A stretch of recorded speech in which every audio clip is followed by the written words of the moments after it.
السلام عليكم ورحمة الله وبركاته. لو انت طلعت في كابينة العربية النقل بتاعتك ولسام هاو كانت العربية دي مفضية هوا، رحت انت سيادتك جاي مدور تمام، ورحت جاي حل الفرامل اليد ورحت جاي مد الغيار، هتلاقي ان العربية دي فضلت واقفة في مكانها ومش مش بتتحرك. طيب تعالى اقول لحضرتك ليه العربية دي فضلت واقفة في مكانها وليه ما قبلتش الغيار بتاعها. باختصار شديد جدا وعشان ما نخشش في تفاصيل، في حاجه اسمها البريشر سويتش، وده من الاخر كونتاكت. الكونتاكت دي في وضع ان مفيش هواء، يعني الهواء ضغطه قليل، بتبقى نورمالي كلوز، اي انها قافله. وبالتالي حضرتك الكونتاكت دي تبقى واخده من ناحيه ارضي ثابت، ولما هتقفل اكيد هتعدي الارضي للناحيه الثانيه. الارضي ده بيطلع عندك هنا في التابلو، فبيبتدي عندك هنا ينور لك اللمبه دي رقم واحد، تقول لك والله ان انت في فرامل اليد اما مربوطه او حضرتك ان ضغط الهواء هيكون حبه تمام صغير. الحاجه الثانيه اللي عندنا تمام بيبقى في عندك هنا ريلي. الريلي ده وانس ان حضرتك هنا الارضي ده جاله بيبتدي ان هو يلقط، فبيخلي عندك دراع الغيارات ده تمام مهما حضرتك تجيب قدام او ورا، الكارتة عندك بتاعه الفتيس مش بتقرا. حضرتك انا جايب قدام اهو، هي برضو اريا نيوتن. طيب حضرتك انا جايب ورا وهي برضو اريا نيوتن. طب وبعدين يا فندم الحل ايه؟ الحل بمنتهى البساطه، واي حد بيتفرج على الفيديو هيقول لك طب ما تدور يا فندم وتشحن هواء. بالفعل انا لازم ادور واخلي الكمبريسور بتاعي يبتدي ان هو يطلع فلو تمام من الهواء علشان خاطر اشحن الخزانات بتاعه الهواء. طيب هو ليه اصلا في خزانات؟ احنا قلنا المره اللي فاتت ان الكمبريسور ده عمال يطلع لك بالسز، فانا مش عايز تمام الاداء والبرفورمانس بتاع الهواء يبقى عامل كده بالسز، انا عايزه يبقى كونتينيوس فلو. فعلشان خاطر كده انا استخدمت الخزانات. رقم واحد. رقم اتنين، ان انا قلت لك الخزانات دي بتعتبر عندك كسب باور سورس في حاله والله ان الكمبريسور بتاعي ده قطع، فيفضل معايا مخزون من الكمبريسد اير اقدر ان انا اتعامل بيه وامسك فرامل على السكه من غير ما اعمل مشكله. طيب انا النهارده بقى جاي اكلمك في تنظيم شحن خزانات الهواء، لان حضرتك بيبقى فيه خزانات هواء تمام علشان خاطر السيرفيس بريك اللي هي فرامل الرجل، كمان بيبقى فيه خزانات هواء علشان خاطر الهاند بريك اللي هي فرامل اليد، كمان في خزانات هواء علشان خاطر الاوكسيلري سيستمز اللي بتبقى موجوده عندك في التراكتورز بتاعك. فانا النهارده جاي اكلمك بقى في تنظيم الشحن بتاع خزانات الهواء اللي موجوده عندنا، وجاي اكلمك برضو في لوجيك مهم قوي قوي قوي هوريهولك دلوقتي حالا وهشرح لك ليه اللوجيك ده. طيب بص عندك على الشاشه كده هتلاقي في رقمين موجودين عندك، واحد واثنين، والرقمين دول بالبار، دول حضرتك اتنين بريشر ترانسديوسر بيبعتوا لك والله اول خزانين ضغط الهواء فيهم كام. طيب حضرتك الاول خزانين دول خاصين عندك بالسيرفيس بريك اللي هي فرامل الرجل، تمام كده. طيب في خزان ثالث خاص عندك بالهاند بريك. بص حضرتك انا عامل ايه، انا حالل عندك السويتش بتاع فرامل اليد، يعني انا محرر الجرار، المفروض الجرار ان هو يتحرك، وحضرتك اللمبه بتاعه فرامل اليد عندك منوره، معنى كده ان التانك ده او الخزان ده فاضي. فحضرتك اول ما الخزان ده يتملى هيبتدي الهواء ان هو يعدي على البريشر سويتش بتاع دايره فرامل اليد، ويبتدي ان هو يطفي عندك اللمبه، تمام كده. وهتلاقي حضرتك برضو الاثنين ترانسديوسرز دول تمام المبينات بتاعتهم لونها احمر، معنى كده ان ضغط الهواء حبه صغيرين فيهم. تعالى بقى شوف حضرتك مين هيتملى قبل مين. فانا هدور الجرار بتاعي دلوقتي واخلي الكمبريسور يبتدي ان هو يطلع هواء، وتعالى شوف كده مين هيتملى قبل مين واقول لك ليه اللوجيك ده موجود. دورنا وهندوس اكسلراتير كده عشان نخلص. لاحظ حضرتك بيبتدي عندك اول خزانين الخاصين بالسيرفيس بريك يتملوا الاول،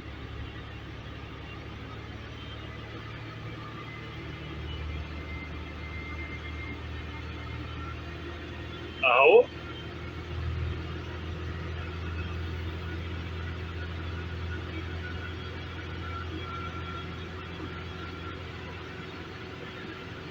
بعد كده بص على لمبه فرامل اليد، طافت. حاجه جميله جدا. فاحنا كده عندنا في ترتيب في ملي الخزانات. ليه بقى عندنا ترتيب في ملي الخزانات؟ لان حضرتك اللوجيك بيقول ان انا ما ينفعش املى الاوكسيلري سيستمز اللي هي الاكسسوارات يعني بتاعه نظام النيوماتيك او التانك بتاع فرامل اليد قبل ما املى لك التانكات بتاعه السيرفيس. يعني نفترض مثلا ان انا مليت لك التانك بتاع فرامل اليد، فحضرتك رحت جاي حالل فرامل اليد، راح البريشر سويتش تمام زي الفل، راح فاتح عندك هنا الكونتاكت بتاعته، فحضرتك كارتة الجير بوكس قرت تمام الاشارات الكهربيه اللي جايه عندك من دراع التعشيق، راح جاي الجرار متحرك زي الفل قوي، وانت جاي طالع لقيت حاجه مثلا قدام منك عائق او اي شيء، فحبيت تحط فرامل رجل كرد فعل طبيعي من سيادتك. طبعا ايه، لسه خزانات الهواء بتاعه فرامل الرجل ما شحنتش، فتمام رحت جاي لابس على طول. فهو عايز يضمن ان انا قبل ما اخليك تتحرك وقبل ما اديك حريه الحركه دي لازم اكون مامنك بان انا مليلك الخزانات بتاعه السيرفيس بريك. يبقى رقم واحد بملى لك خزانات السيرفيس بريك، رقم اتنين بملى لك الخزان بتاع فرامل اليد، رقم ثلاثة بملى لك الخزان بتاع الاوكسيلري سيستمز اللي انت هتستعملها في منظومه البريكس او في منظومه النيوماتكس الموجوده عندك في التراك بتاعتك. خلاص كده، يبقى رقم واحد سيرفيس بريك، رقم اتنين هاند بريك، رقم ثلاثة تمام بيبتدي ان هو يملى ايه الاوكسيلري تانك. خلاص كده وعرفت السبب ايه.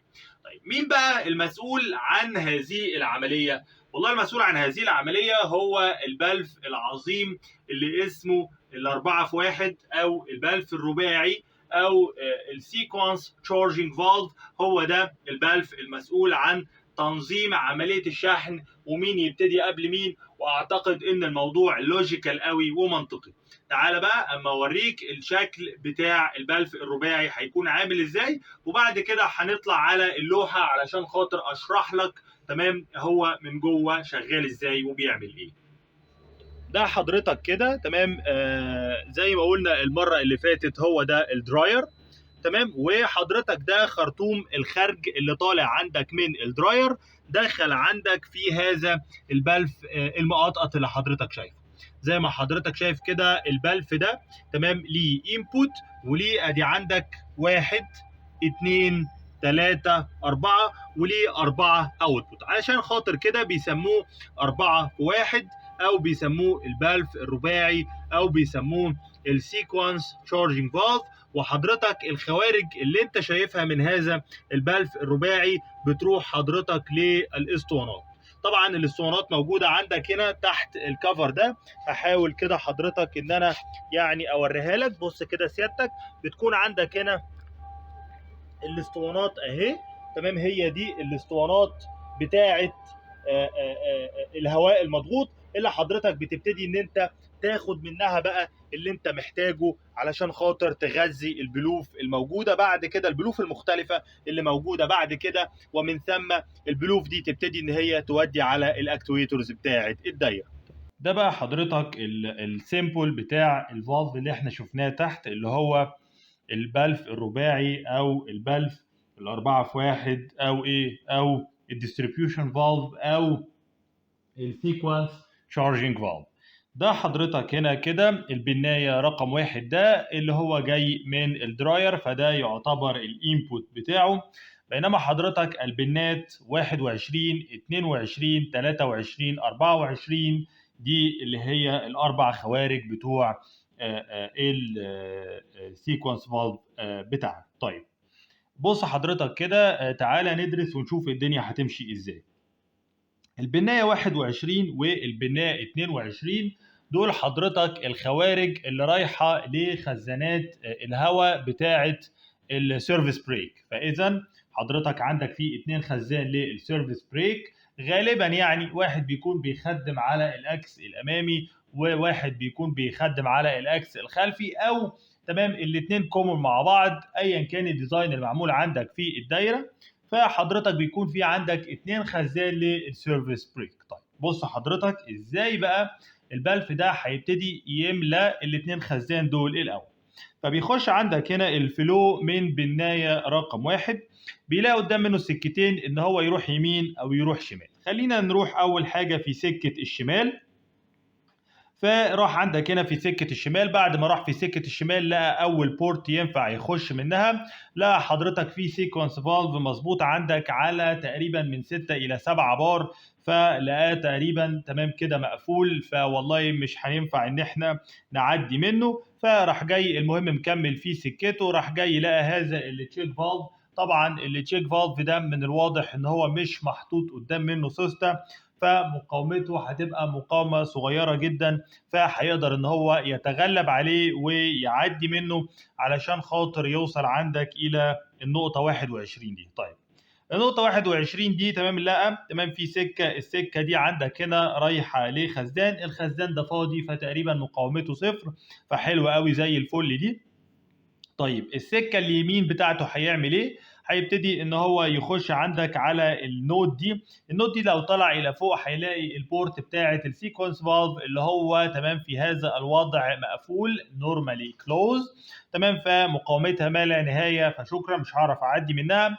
بعد كده حضرتك راح جاي داخل هنا تمام، عدى من التشيك فالف ده، لقى فيه تشيك فالف تاني، لا مش هعرف اعدي، راح نازل عندك تحت لقى فيه على يمينه وعلى شماله 2 سيكونس فالف مقاومتهم كبيره جدا لان هم مظبوطين عند تقريبا 7 بار، فبرضه تمام مش هعرف اعدي. فاذا اسهل سكه هخش فيها ان انا املى الخزان اللي راكب عندك على ايه؟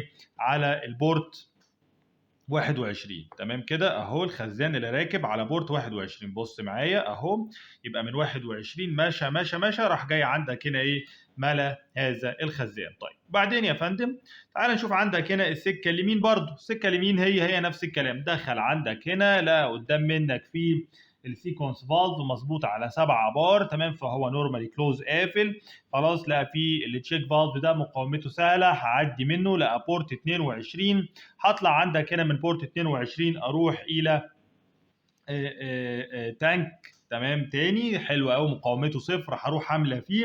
وبعد كده تمام السكه الشمال رجع دخل عندك هنا لقى ان ده مقفول، وبعد كده عدى اللي من التشيك فالف ده راح في نفس الحته لقى الاثنين سيكونس فالف دول مقفولين، وبالتالي اصبح عندك كده تمام مفيش سكتين الا ان هو يروح يملى الخزان ده، ونفس الكلام من الناحيه الثانيه يروح يملى الخزان التاني. طيب حضرتك والاثنين تشيك فالف دول فاتحين، اصبح عندك هنا ده في continuous flow، وبالتالي ليه سيم بريشر، وبالتالي الخزانات دي عماله تمام بتملى لحد ما حضرتك تقريبا توصل الى 7 بار. اللي بيحصل بيبتدي حضرتك بقى تمام اللاين اللي موجوده عندك هنا فوق الضغط يعلى فيه لحد ما يعدي تمام ال7 بار. الله اكبر الله اعظم، ده اذان الفجر.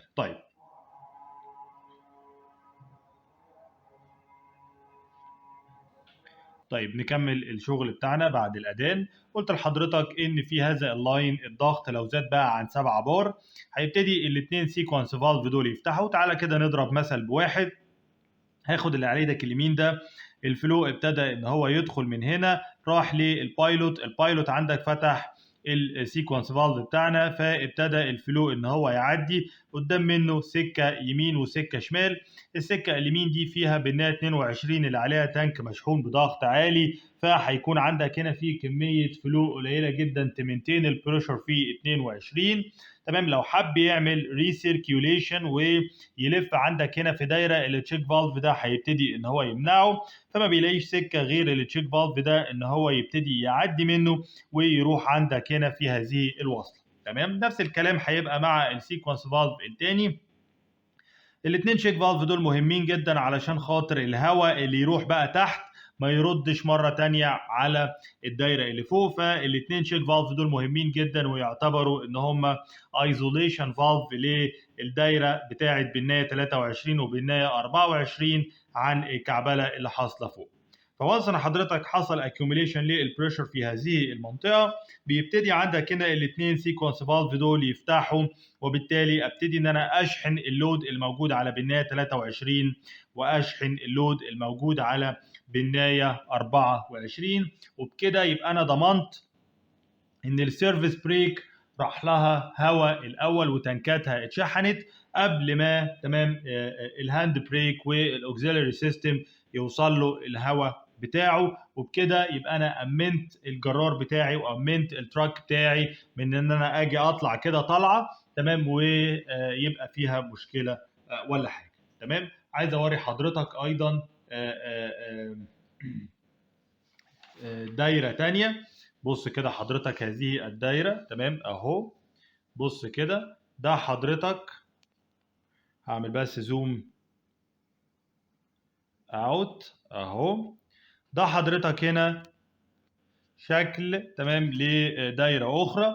زي ما حضرتك شايف كده الهواء طلع عندك من البريشر ريجوليتور بتاع الدراير، دخل على رقم 3. رقم 3 ده اللي هو البلف الرباعي تمام، وايضا بيكون لي نفس الترقيم بالنايه 1 تمام، وبالنايه 21 و22 و23 و24 21 و22. زي ما حضرتك شايف كده راحوا عندك هنا لخزانات هواء 40 لتر اهو. 21 راح ل 40 لتر و22 راح ل 40 لتر. الاثنين دول بتوع السيرفيس بريك تمام كده. وطبعا ده بلف الدرين اللي راكب على كل خزان. الاوتبوت بتاع هذا تمام التانك تمام دخل عندك على بريشر ترانسديوسر علشان خاطر تمام يقول لحضرتك والله شحن الهواء في الخزانات قد ايه. فدي مهمه جدا البريشر ترانسديوسرز دول تمام. وبعد كده من الخزانين الاثنين دخل عندك على البلف بتاع السيرفيس بريك، ومن بلف السيرفيس بريك بعد كده هتلاقيه راح عندك على مين؟ على سيرفوهات الفرامل الاماميه والخلفيه تمام كده. فده حضرتك زي ما انت شايف كده السيرفيس بريك. 23 راح عندك ايضا على تمام خزان تاني. خزان تاني ده ايضا 40 لتر وراكب عليه بلف درين. هذا الخزان خاص بالفرامل اليد الهاند بريك. وبعد كده 24 ده طلع راح عندك لاكسترا فانكشنز هنشوفها ان شاء الله باذن الرحمن لما نتقدم في الدايره اكتر واكتر. في نهايه الفيديو ده اتمنى حضرتك تكون استفدت. قابل حضرتك ان شاء الله في فيديوهات اخرى. سلام من الله عليكم ورحمته وبركاته.